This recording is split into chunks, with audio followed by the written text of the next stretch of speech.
I think being a CPA gives you a competitive advantage because right from the start, the clients are going to have that instant trust in whatever you're going to tell them. You have instant respect, and I think that gives you a foot in the door when you're looking at potential clients.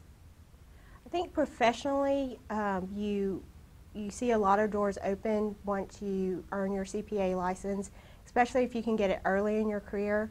I took my exam right after I graduated from college, and starting right out of school as a staff accountant, I think being able to go in and say, yes, I'm a staff accountant and I may be green just out of school, but hey, I've passed my CPA exam and I'm on my way to becoming a CPA.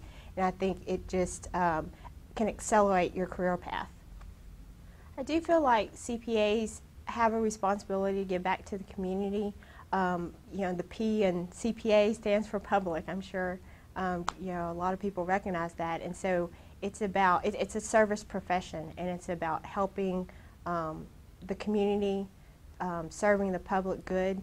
And so when you can get involved with your community as a CPA, there's lots of people out there who are intimidated by finances or who just don't know a lot about it. So anytime you can say, hey, I'm a CPA and want to get involved in an organization, you're going to have tons of people who are willing to accept your help because they recognize that what the CPA can bring to the table. When I graduated from college, just as with a regular accounting degree, you start off as a staff accountant, not making hardly anything at all.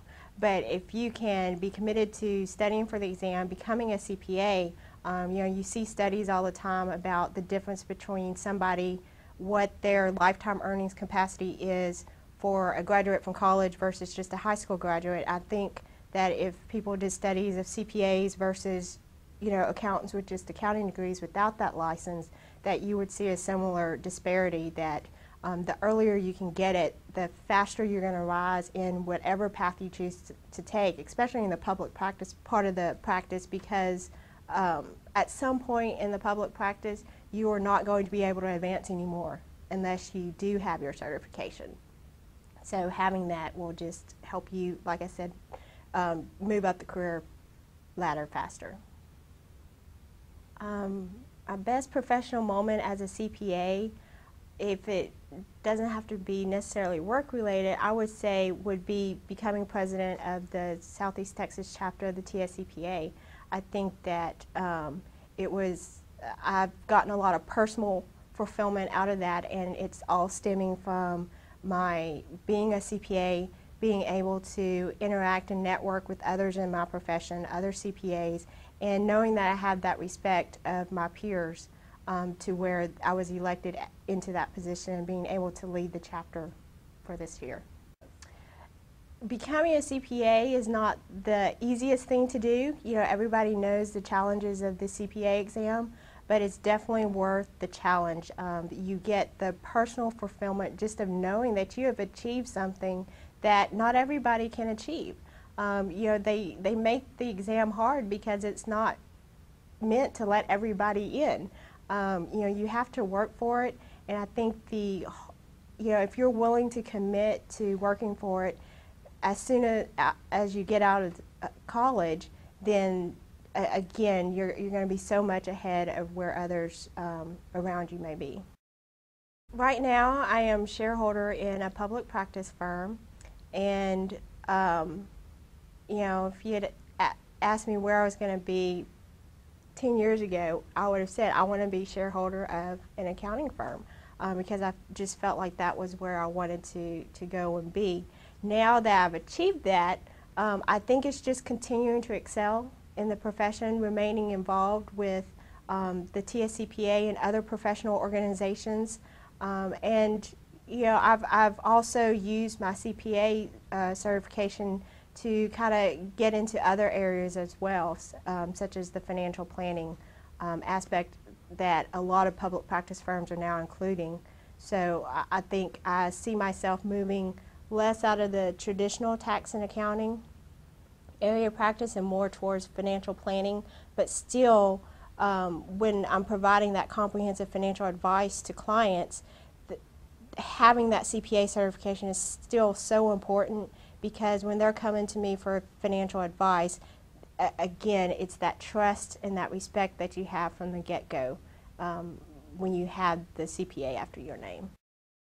In our public practice firm that we have, we see the majority of the graduates coming out of our local university being female. And so when we're interviewing for new staff accountants positions, there's a lot of females. I know there has been concerns in the past with the profession about women not being able to advance, not being able to do the hours that everybody thought you had to put in during tax season because, you know, they were supposed to be at home taking care of the kids. But I became the first female shareholder at Edgar Cochran & Cross a couple years ago, and we actually just admitted another female shareholder. So we actually have 2 of our 5 shareholders at our firm are female. And the one we just admitted in 2009, I believe, she's an older female who came back to school after she had her children. And you know, you start work. She started back to work. She worked her way up, and I don't see the glass ceiling that I know that others have experienced in the past. And I think that new graduates coming out of college now should not be concerned about there being a glass ceiling. I think that if they become certified, they put in the hard work, they stay committed to advancing, then the opportunities are there if they're willing to work for it. The public practice firms now, I think, are recognizing that the whole traditional old school way of accounting where you work yourself to death during tax season, you know, we have one of the shareholders at our firm who says, you know, their kids were born during tax season and they weren't there. They, you know, sent the secretary to take the wife to the hospital. And it's kind of crazy hearing that now, but that's the way things were. And now you don't see anything like that. You know, the push is for a work-life balance for everybody, and not just females, but, you know, everybody coming into the profession, because they recognize that families are suffering from having to work that many hours. And so they're becoming less stringent on how many hours you have to work, giving you more flexibility in how you can get the hours that you do need to work in, whether it's working at home. You know, with the technology that they have now, lots of firms are able to set it up so that you can work from your home but access the network at the office. And so whether you're a female trying to work around a kid's school schedule or anybody in the profession, there's a lot more flexibility and more focus on a healthy work-life balance. I think that, you know, a lot of times people think accountants are boring, and, you know, all the jokes are out there about us being counters. But, you know, really accounting is an exciting profession, and, you know, whether you go into public practice or industry, you are in the role of being able to make decisions. And, you know, speaking from a public practice point of view, you have lots of business owner clients who are dependent on you to give them advice to help them run their business. And so you have so many opportunities to really affect what's going on in your community by helping these businesses survive, being a key player in the business community that you serve.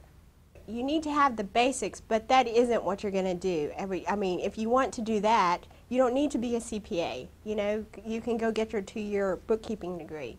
You know, it's the stepping stone for you know, a world of possibilities. You know, it's not just doing bookkeeping. It's giving people advice on how to run their businesses, and being able to use that to go into all kinds of different professions. You know, like I've used mine to go into financial planning. I mean, I don't do journal entries, but I mean, that's the basic building block of where I am now.